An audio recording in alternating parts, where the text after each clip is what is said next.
হ্যাঁ, এক এক সময় এক এক রকম করে রাখে। ওরাই তার মানে এসব করে। ওরাই করে। ওই বেশি আমার হাসি লাগছিল এই কথা শুনে যে একজন বলছিল যে আচ্ছা স্যার এই কারেন্টের তার দিয়ে এটাকে কারেন্ট দেওয়া হয়? কারেন্টের তার নাচবে ওটা। তা তো ভয় লাগবে না? বললেন এটা যে ওখানে লাইন দিলে ওটা নাচে। কি অবস্থা হবে চিন্তা করো, ভয় লাগবে তো। আর কি। আচ্ছা, শুক্রবারে না কবে ক্লাসে বললাম না যে কে আসলে যে কি যেন একটা ছেলের কথা বলছিলাম। হ্যাঁ, ওটা হাসি ছিল না। ক্লাসটা দেখে নেও, দিয়েছি আমি। পরীক্ষার কোনো কথা বলেছেন নাকি? পরীক্ষার কোনো কথা বলেছেন সপ্তম অধ্যায়ে?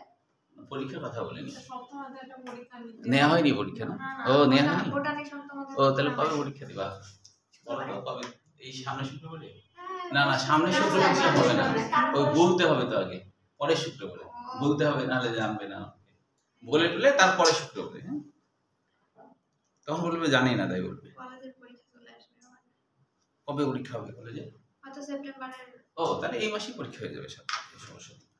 আচ্ছা দেখো, তাহলে এখন হলো পেশিকোষে মাইটোকন্ড্রিয়া অনেক বেশি থাকে। কেন থাকে বুঝতে পারছো? মাইটোকন্ড্রিয়া যেহেতু অনেক এটিপি তৈরি করে, আর এটিপি তো লাগবেই, কারণ সবসময় সংকোচন প্রসারণ হচ্ছে, এই জন্য অনেক এটিপি থাকে আর কি। হ্যাঁ, আচ্ছা, তাহলে এই সমস্ত লম্বা দৈর্ঘ্য এটা না লিখলেও চলবে, এই ভিতরের মাইটোকন্ড্রিয়া বেশি থাকে এগুলো লিখলে হবে সৃজনশীল লেখার সময় আর কি। এখানে কিছু বিষয় আছে, বোঝারও আছে। মায়োফাইব্রিল অ্যাক্টিনোমাইসিন নামক প্রোটিন ফিলামেন্ট দিয়ে গঠিত। ফিলামেন্ট মানে সুতার মতো প্রোটিন। মায়োফাইব্রিলে অনুপস্থ ও একান্তভাবে সজ্জিত কতগুলো স্বচ্ছ ও অস্বচ্ছ বা গাঢ় দাগ দেখা যায়। স্বচ্ছ দাগগুলো এই যে আইসোট্রপিক, আইসো মানে কি? আইসো মানে সম, তাই না? সমসত্ব, যার হচ্ছে যে স্পটটা যদি সব দিকে সমান হয় তাহলে সমসত্ব, মানে পুরুত্ব সব দিকে সমান, এটাকে বলা হয় সমসত্ব। তাহলে যেহেতু আইসোট্রপিক আই আছে তাই এর নাম আই ব্যান্ড। আর এ দেখো অ্যানাইসো, এ মানে কি? অ্যাবসেন্ট, তাই না? এ মানে অ্যাবসেন্ট, অ্যানাইসোট্রপিক অর্থাৎ অসমসত্ব। কোনো দিকে একটু বেশি পুরু, কোনো দিকে একটু কম পুরু, এরকম যখন হয় তখন এটা হলো অ্যানাইসোট্রপিক। তাহলে এই বিষয়টা লিখে দিলেই সৃজনশীল শেষ। তাহলে এই আই আর এটা এমসিকিউর জন্য গুরুত্বপূর্ণ। এবার দেখো কঙ্কাল পেশির কাজ, এখানে একটা এমসিকিউ আছে যে মানব দেহে বিদ্যমান 656টি কঙ্কাল বা ঐচ্ছিক পেশি সংযুক্তভাবে নিম্নে বর্ণিত প্রধান কাজগুলো করে থাকে। এটা এমসিকিউর জন্য যে পেশি কতগুলো আছে। তাপ কিভাবে নিয়ন্ত্রণ করে? তাপ যে আমাদের শরীরে থাকে, তো যার জন্য তাপটা বের হচ্ছে না। শরীরে তো রক্ত সব আছে, রক্ত সঞ্চালন হচ্ছে, তাপ উৎপন্ন হচ্ছে, কিন্তু এটা বের হয়ে যাচ্ছে না আর কি। মাংসপেশি মোটা বলে এটাও একটা পোশাকের মতো, তাই না? বের করতে পারছে না। পেশিতে তো শক্তি উৎপাদন হচ্ছে, হ্যাঁ, ওখানে তো তাপের ওখানেও তাপ উৎপন্ন হয়, কিন্তু হচ্ছে যে চর্বির স্তরও থাকে। পেশি, আমাদের যে পেশি না, পেশির মধ্যে কিছু চর্বিও থাকে, ওই চর্বিগুলা কিন্তু বের হতে দেয় না তাপকে। আর তারপর আমাদের যে ঠান্ডা লাগে না, ঠান্ডা তো লাগে, বুঝতে পারছো যে যখন হচ্ছে পরিবেশ ঠান্ডা, আমাদের শরীরের দিকে তাপগুলো বের হয়ে যাচ্ছে, তখন ইয়ে লাগছে। স্বাভাবিকভাবে আমাদের তাপ ইয়ে রাখে, কিন্তু এক্সেস পরিবেশের অবস্থা খারাপ হলে তখন আর রাখতে পারে না। আচ্ছা, তাহলে এখন দেখো ব্যক্তির ইচ্ছা অনুযায়ী নিয়ন্ত্রিত হয়ে অঙ্গ প্রত্যঙ্গ সঞ্চালনে ও চলনে সহায়তা করে। অস্থির সাথে সংযুক্ত থেকে দেহের আকৃতি দান করে, দেহভঙ্গি নিয়ন্ত্রণ করে, অভ্যন্তরীণ অঙ্গগুলোকে সুরক্ষিত রাখে। এরা দেহের তাপ নিয়ন্ত্রণ করে। এই তিনটা আর কি পড়বো, 1 2 3 1 2 3 দুইটা ক্ষয়ের জন্য আসতে হবে, একটা বাদ দিয়ে কি করবো ওটা করে রাখবো। আচ্ছা, এটা মেডিকেল অ্যাডমিশনের জন্য খুবই গুরুত্বপূর্ণ। এই যে কঙ্কাল পেশির প্রকারভেদ মেডিকেল অ্যাডমিশনে অনেকবার আসতে দেখছি আমি, যে এই যে ফ্লেক্সর পেশির উদাহরণ, তারপরে এক্সটেনসর পেশি। হ্যাঁ, তো প্রথম কথা দেখো ফ্লেক্সরের বাংলা অর্থ কি? ফ্লেক্সরের বাংলা অর্থ হলো সংকোচন। ফ্লেক্সর বাংলা অর্থ কি? সংকোচন। সংকোচন কেন? এই যে বাইসেপস পেশি সংকুচিত হচ্ছে, হাত এদের সামনে চলে আসছে, তাই না? বাইসেপস পেশি সংকুচিত হচ্ছে, হাত সামনে চলে আসছে, ঠিক না? ব্রেন থেকে নির্দেশনা আসছে স্নায়ুর মাধ্যমে, তখন এটা সংকুচিত হচ্ছে, সামনে চলে আসছে। তাহলে এই যে সংকোচন হচ্ছে, তো এই জন্য নাম হলো ফ্লেক্সর বা সংকোচন পেশি। এক্সটেনসর মানে প্রসারণ। এই দেখো এখন প্রসারিত হয়ে যাচ্ছে, এই পেশিটা কি প্রসারিত হয়ে গেল, হাত সরে গেল, এটা প্রসারিত হলো, এটা কিন্তু সংকুচিত হবে, তাই না? বাইসেপস মানে কি বলতো, আর ট্রাইসেপস মানে কি বলতো? এদের বাংলা কি? বাইসেপস এর বাংলা কি? করছিলা? এসএসসিতে পড়ছি না, বাংলা জানি না। কি পারবা? বাংলা পড়ি নাই। এটা মানে বাইসেপস ট্রাইসেপস পড়ছি। ও বাইসেপস তো বাংলা দুই পড়ছি। স্তর বিশিষ্ট এরকম কিছু। এই তো তোকে ধন্যবাদ। তুই একটা যাওয়ার সময় একটা চকলেট নিয়ে যাবি, কারণ কেউ পারেনি, ওই তুই পারছে। দেখো যে বাইসেপস পেশি এরকম দুইটা পেশি থাকে, তাই বাইসেপস আর ট্রাইসেপস মানে কি, এখানে তিনটা পেশি গুচ্ছ আছে, তিনটা পেশি গুচ্ছ আছে, তাই এটা ট্রাইসেপস। বুঝতে পেরেছো? এই জন্য নাম হলো বাইসেপস ট্রাইসেপস হয়েছে। আচ্ছা, এক্সটেনসর মানে বুঝলা যে হাত প্রসারিত হলো। এখন দেখো অ্যাবডাক্টর, অ্যাবডাক্টর নাম কেন হলো? অ্যাপ মানে অ্যাবনর্মাল, অ্যাপ মানে অ্যাবনর্মাল। হ্যাঁ, এই অ্যাবনর্মাল অস্বাভাবিক আর কি। অ্যাবনর্মাল তো অস্বাভাবিক, তো এটি দেহের কোনো অংশকে দেহের অক্ষ থেকে দূরে সরে যেতে সাহায্য করে। যেমন ধরো আমি দাঁড়ায় আছে, আমি এরকম করলাম, তাহলে এটা তো আসলে স্বাভাবিকভাবে দাঁড়ানো হলো না, এটা অ্যাবনর্মাল। যখন পিটি হয় তখন ভিন্ন কথা, কিন্তু এমনিতেই তুমি যদি রাস্তাতে যাচ্ছ, যদি এমন করতে করতে যাও, তাহলে মানুষজন কি পাগলই বলবে, পাগল বলবে না, অ্যাবনর্মালি তো বলবে, বলবে না? তাহলে ওই জন্য এর নাম হইছে অ্যাবডাক্টর বা অ্যাবনর্মাল পেশি। হ্যাঁ, তো কিন্তু দেখো এই যে অ্যাডাক্টর, অ্যাড মানে কি কাছে নিয়ে আসা, অ্যাড মানে কি কাছে নিয়ে আসা। তাহলে এই যে এরকম করে আসি, কাছে নিয়ে আসলাম, তাই না? তাহলে এটা হচ্ছে, বুঝা গেল? এর যে ওই পিটি স্যার, হ্যাঁ উদাহরণগুলো সবগুলাই, ও উদাহরণের মধ্যে একটা আছে অ্যাবডাক্টরের, এখানে দেখো একটা উদাহরণ আছে ডেল্টয়েড পেশি। ডেল্টয়েড পেশি নামকরণটা কেন হয়েছে? ডেল্টা থেকে, ডেল্টা মানে ত্রিকোণ, ডেল্টা মানে ত্রিকোণ, আর এট মানে কি মতো, ত্রিকোণের মতো। পেশিটা কিছুটা এরকম এরকম ধরনের, ত্রিকোণের মতো, পুরোপুরি ত্রিকোণ না, তবে ত্রিকোণের মতো, তাই এর নাম হয়েছে ডেল্টা যোগ এট, ডেল্টয়েড, ডেল্টা যোগ এট, ডেল্টয়েড। বুঝতে পেরেছো? তারপর দেখো এখানে একটা উদাহরণ আছে অ্যাডাক্টর পেশির, লাটিসিমাস ডোরসি। লাটিসিমাস ডোরসি নামকরণটা কেন হয়েছে? ল্যাটিন শব্দ এটা। লাটিসিমাস মানে হলো প্রশস্ত, আর ডোরসি মানে পিছনে। তো এটা হলো আমাদের যে যে কোনো ধরো এই হাতের এটা পিছন দিকে, এই পিছন দিকে আছে, তো পিছন দিকে থাকার কারণে এটা হলো ডোরসি, আর লটিসিমাস মানে প্রশস্ত। তাহলে কি দাঁড়াচ্ছে? যে হাতকে দেহের অক্ষের নিকটে আনে, অর্থাৎ এরকম তো আছে। এখন এই আমাদের এই পিছন দিকের পেশিগুলাই আমাদের হাতকে সামনে আনতে সাহায্য করে, এই জন্য এরকম নাম হয়েছে। ডিপ্রেসর, বুঝতেই পারছো? মানুষ বলে না তুমি কি খুব, হ্যাঁ ঠিক ধরেছো, ডিপ্রেশনে আছো, এরকম বলে না, তাই কি না? তো তোমাদের যেমন ডিপ্রেশনের সময় চলে আসবে যদি তোমরা ভালো করে পড়াশোনা না করো, তাই কি না? যখন তুমি ভালো জায়গায়, তোমার কাঙ্ক্ষিত জায়গায় চান্স পাবে না, তখন তুমি ডিপ্রেশনে চলে যাবে না, ডিপ্রেশনে চলে যাবে, আত্মীয় স্বজনকে মুখ দেখাতে পারবে না, ঠিক কিনা? বাস্তব সত্য। তোমারই কোনো ফ্রেন্ড মনে করো ভালো জায়গায় চান্স পেয়েছে, ওই ফ্রেন্ডের সাথে তুমি দেখা করতে চাইবে না, লজ্জা লাগবে তো, তোমার লাগবে কিনা? লাগবে কিন্তু লজ্জা, ঠিক না? হ্যাঁ, ঠিক আছে। এখন ওই যে যেমন হচ্ছে যে ওই গতবারেরই আর কি, যারা সরকারি মেডিকেল চান্স পেয়েছে, আমি অন্যদের কথা জিজ্ঞেস করছি যে এরা তো আমাকে ফোন দেয়নি, হ্যাঁ তোমার আমাকে ফোন দিচ্ছে, ফোন দেয়নি, ওদের খবর কি বলো তো? তো বলছে কি যে কথাই তো বলছে না, ফোন দিলে ফোন ধরছে না, তার মানে কি লজ্জা পাচ্ছে, তাই না? ও চান্স পায়নি তাই ও লজ্জা পাচ্ছে। তো একই বান্ধবী একসাথে থাকছে, অথচ চান্স না পাওয়ার কারণে দেখো, তাই না? এই জন্য ওরকম যেন ইয়ে না হয়, এরকম নিয়ত করতে হবে দুইজন একসাথে চান্স পাবো, সবাই একসাথে চান্স পাবো ইনশাল্লাহ, তাই কি না? মানে আমি ওই দুজনের দিকে আমার মনে পড়লো যে, কারণ একই এলাকার তো, একজন বলে একজন সমস্যা, যেমন এই দুজন আছে, তো দুইজনকেই পাইতে হবে নাকি? হ্যাঁ ইনশাল্লাহ। আচ্ছা, তাহলে সময় থাকতে ভালো বেশি বেশি পড়াশোনা করতে হবে। আচ্ছা, এবার দেখো ডিপ্রেশন তো তাহলে বোঝা গেল কি, যে এটি দেহের কোনো অংশকে নিচে নামাতে সাহায্য করে আর কি। যেমন ধরো আমার এই ম্যান্ডি বললাম, নিচের দিকে নামালাম, তাই না? করলাম, নিচের দিকে নিয়ে আসলাম, তাহলে এটা ডিপ্রেশনে গেল, নিচে চলে গেল, এই জন্য এরকম নাম হয়েছে আর কি। এরপরে দেখো লিভেটর নাম কেন হলো? লিফট মানে উপরে উঠা, উপরে উঠানো, লিভেটর। ওই যে লিফট থাকে না, এই যে এখানে তো বিল্ডিং আছে, লিফট মানে কি উপরে উঠানো। তাহলে এই যে নিচের দিকে নামাইছিলাম না, এটাকে উপরে উঠে দিলাম, তাই কিনা? এই যে উপরে উঠালাম, এটাই হলো লিভেটর পেশি। আচ্ছা, তাহলে এই উদাহরণগুলো মনে রাখতে হবে। এবার দেখো রোটেটর, রোটেটর মানে ঘোরানো, রোটেট করা, তাই না? যেমন আমি এই যে পা এরকম ঘোরাচ্ছি, এটা কিন্তু একটা এক্সারসাইজ। হ্যাঁ, এটা কিন্তু একটা কি এক্সারসাইজ, অবশ্য এখানে দেখা যাচ্ছে না। তাহলে কি পা ঘোরাচ্ছি, এটা হলো রোটেটর। হ্যাঁ, কঙ্কালের মাঝে ঘোরানো যাবে, তাহলে এটা হলো খুলে যাবে। হ্যাঁ, এমনি এর উপরে যে অত্যাচার হয়, তারপরে আমি আর হাত দিলে আরো অবস্থা খারাপ হয়ে যাবে। হ্যাঁ, এরপরে দেখো এখানে একটা পাইরিফর্মিস পেশি, মানে নাশপাতি আকৃতির পেশি, দেখতে নাশপাতির মতো এই পেশিটা। হ্যাঁ, ফিমারকে, ফিমার তো এটা ফিমার, তাই না? এই যে এখান থেকে এটা ফিমার না, এটাকে ঘুরতে সাহায্য করে, তাই বলছে। এইখানে পেশি আছে, হ্যাঁ, এখানে যে পেশিটা আছে এটা দেখতে নাশপাতির মতো, অনেক মাংসপেশি তো নাশপাতির মতো হয়ে আছে, তো সে ঘোরাতে সাহায্য করছে, এটাই আর কি। হ্যাঁ, তাহলে এগুলো খুবই গুরুত্বপূর্ণ, এগুলো সবগুলাই পড়তে হবে, এটা সৃজনশীলের জন্য পড়ে রাখতে হবে।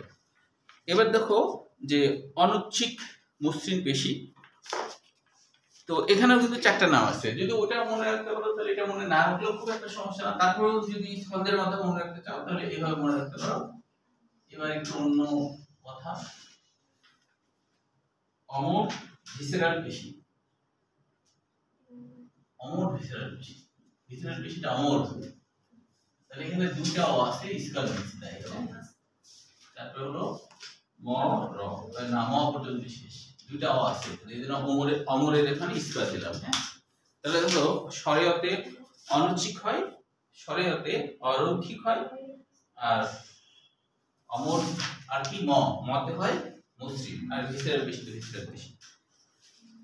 তাহলে এটার উদাহরণ, এটা এমসিকিউর জন্য, এটার উদাহরণ মনে রাখতে হবে। পৌষ্টিক নালী, রক্তনালী, শ্বাসনালী, মূত্রথলি, জরায়ু, এগুলো আসলে তো আমাদের কোনো কন্ট্রোল নাই এগুলোর উপরে, তাই না?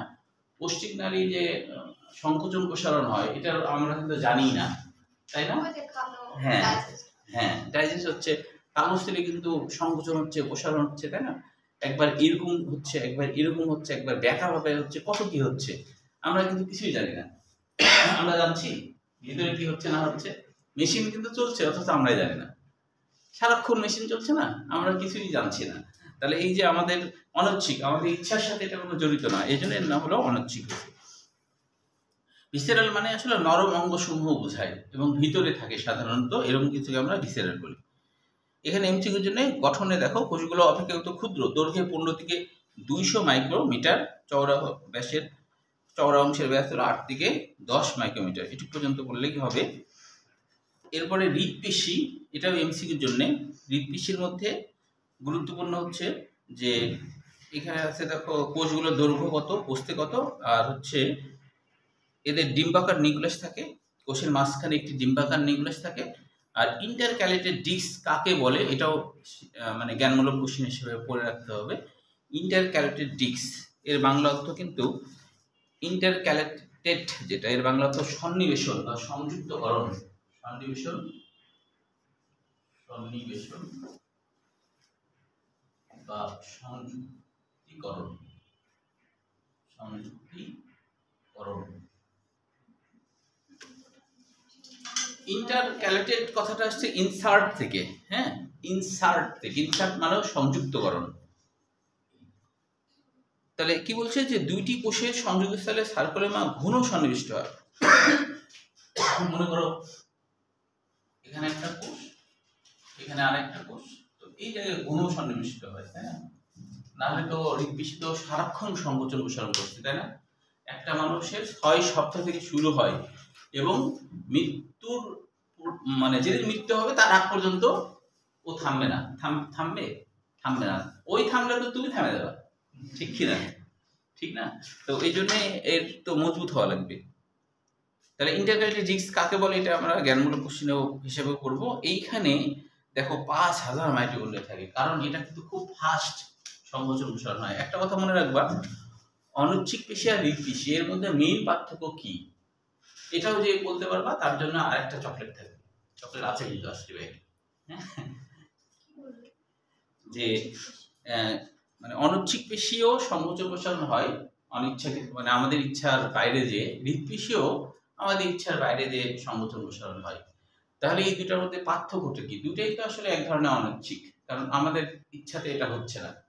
তাহলে এই দুটার মধ্যে পার্থক্যটা কি যে বলতে পারবা, তার জন্য আরেকটা বেশি চকলেট। হচ্ছে শক্তি উৎপাদিত হচ্ছে এরকম কিছু। মানে সহজে পার্থক্য টায়ার্ড হচ্ছে না, হ্যাঁ, একটা সহজে টায়ার্ড হয় না আর একটা সহজে টায়ার্ড আর তো টায়ার্ড বেশি হয়, সব সময় আচ্ছা। হচ্ছে যে সঞ্চালন করতে পারবো, মানে সবসময় তো পারবো না হুম। এটা, এক সময় তোমার ক্লান্তি আসবে, ক্লান্তি বাট আসবে। হৃদপিণ্ড তো ক্লান্তি নেই। ক্লান্তি নাই, হ্যাঁ। তো আর কঙ্কাল আমাদের যে পরিপাকতন্ত্রের যে পেশিটা, এটা আর এটার মধ্যে কি পার্থক্য থাকলো তাহলে? ওরা টায়ার্ড হয়ে যায়, এটা পার্থক্য? ও সরি, আমি হচ্ছে ঐচ্ছিক পেশির কথা বলেছি। হ্যাঁ, আহ, পারা যাবে? হতে পারে। আচ্ছা তাহলে বলে দিই, তাহলে চকলেট খালি আজকে তুইই পাবে, আর কেউ পাবে না। মানে ওই যে ওর তো এর আগে পাইছো। আচ্ছা তাহলে আমি বলি, মেইন পার্থক্যটা হলো যে বলার পরে মনে হবে যে খুবই সোজা, একটু চিন্তা করলে পারা, একটু চিন্তা করলে পারা যেত। সেটা হলো যে দুটাই অনৈচ্ছিক বেশি, পার্থক্য হলো যে না তো একসাথে লেখা যেত, তাই না?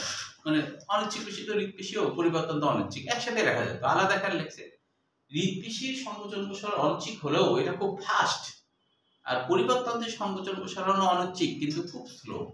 এইটাই পার্থক্য, এছাড়া আর কোনো আমি পার্থক্য অর্ধেক নেই। দিয়ে আবার ফিরে হ্যাঁ, অর্ধেক দেখে আসছো, তাহলে অর্ধেক চকলেট দেবো, দেড়টা। আচ্ছা তাহলে হচ্ছে এটা হলো মেন কারণ, হ্যাঁ। আর 5 মাইটোকন্ড্রিয়া থাকে কারণ এরা এটিপি তৈরি করে বেশি।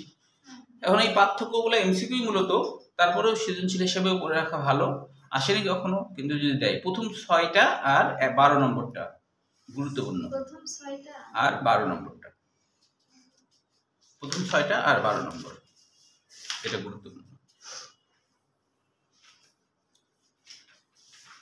এবার দেখো পরের টপিকসে, পেশিতে টান পড়ে কিন্তু ধাক্কা দেয় না। ধাক্কা দেওয়া বলতে হ্যাঁ, ধাক্কা দেওয়া বলতে যেমন স্প্রিং এ ধাক্কা দেয়, কিন্তু স্প্রিং ধরো তুমি সংকোচন করলাম কিন্তু খুব ফোর্সে আবার প্রসারিত হয়ে যাবে, বা স্প্রিং এ অনেক কিছু থাকে না যে স্প্রিং এর সাহায্যে একা একাই আবার দরজা কিন্তু খোলা বন্ধ হয় স্প্রিং এর কারণে, খুব হ্যাঁ প্রতিবর্তী ক্রিয়ার মতো কাজ করে স্প্রিংটা, যে টানে ধরলা খুব ফোর্সে চলে আসবে, ধাক্কা দেওয়ার মতো কাজ করবে।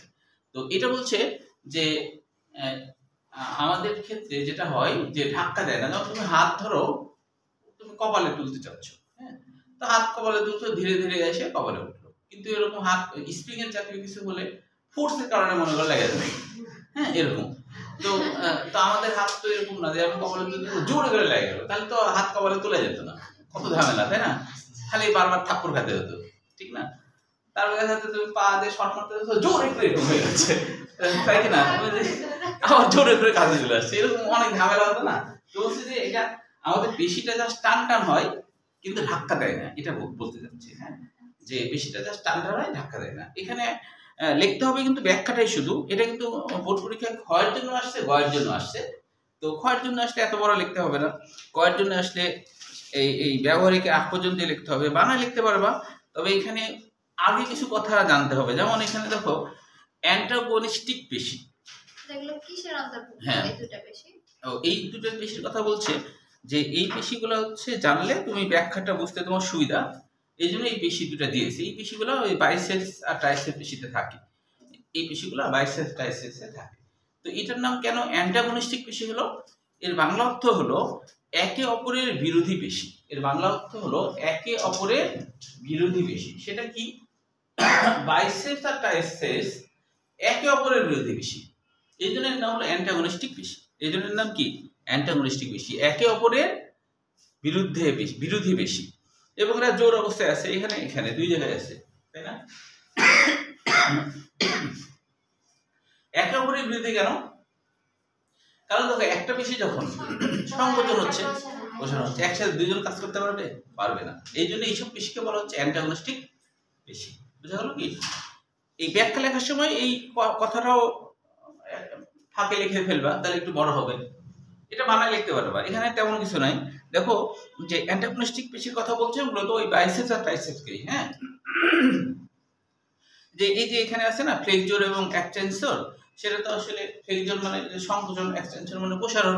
এখন ব্যাখ্যার মধ্যে কিন্তু ওই কথাই বলা হচ্ছে যে আমাদের যখন বাইসেপস পেশি সংকোচন হয় তখন ট্রাইসেপস পেশি জাস্ট টান টান হয়, কিন্তু ট্রাইসেপস পেশি জোরে করে আমাকে ধাক্কা দেয় না, এটা বোঝাতে চাচ্ছে আর কি। আবার দেখা যাচ্ছে যখন আমার বাইসেপস পেশিটা টান হচ্ছে তখন কিন্তু হাত জোরে করে সেরকম হয় না, আমি আস্তে করে আনতে পারি এবং এখানে জাস্ট টান হয়ে থাকে। এইটা যখন এমন করে এখানে জাস্ট টান হয়ে থাকে, কিন্তু ধাক্কা মারছে না আমাকে। এইটাই বোঝানোর জন্য যে এই কথাগুলো আসছে আর কি। তো এখানে একটা জ্ঞানমূলক কোশ্চিন পড়বা ৩য় নম্বর লাইনে, বাইসেপ পেশি সংকুচিত হলে কোন সূত্রে ভাঁজ হয়ে রেডিয়াস ও আলনার স্ক্যাপুলার দিকে, স্ক্যাপুলার তো জানছই কোনটা, তাই না? তাহলে স্ক্যাপুলার দিকে উত্তোলিত হয়, মানে হ্যাঁ এই যে এখানে পিছনে, ফলে হাত বাঁকানো সম্ভব হয়। এই প্রক্রিয়াকে ফ্লেকজন এবং এই পেশিকে ফ্লেকজন পেশি বলে। এখন ফ্লেকজন পেশি না আসে, যদি ফ্লেকজন আসে, এই জন্য এটা মুখস্থ রাখতে হবে আর কি। এটা এখন নিজে পড়লেই বুঝতে পারবা। মানে ওই এটা মনে রাখবে, অ্যান্টাগনিস্টিক পেশির বাংলাটা লিখলা তো না, অ্যান্টাগনিস্টিকের বাংলাটা? হ্যাঁ আচ্ছা, এখানে মসৃণ পেশি আর রিড পেশির পার্থক্য প্রথম 4টা পড়বা ক্ষয়ের জন্য, সেইটুকু পর্যন্ত থাক। এরপরে সম্ভবত হ্যাঁ সাদা কালার করা হচ্ছে। সাদা কালার করা আছে। হ্যাঁ, তাহলে আর সব হচ্ছে ইয়ে হয়ে যাবে। একটু কাটানো আছে না? থাকবে না। কিন্তু এশিয়ান পেইন্ট দেওয়া। আচ্ছা, তাহলে এটা তোমাদের পরীক্ষা হলো বৃহস্পতিবারে, হ্যাঁ।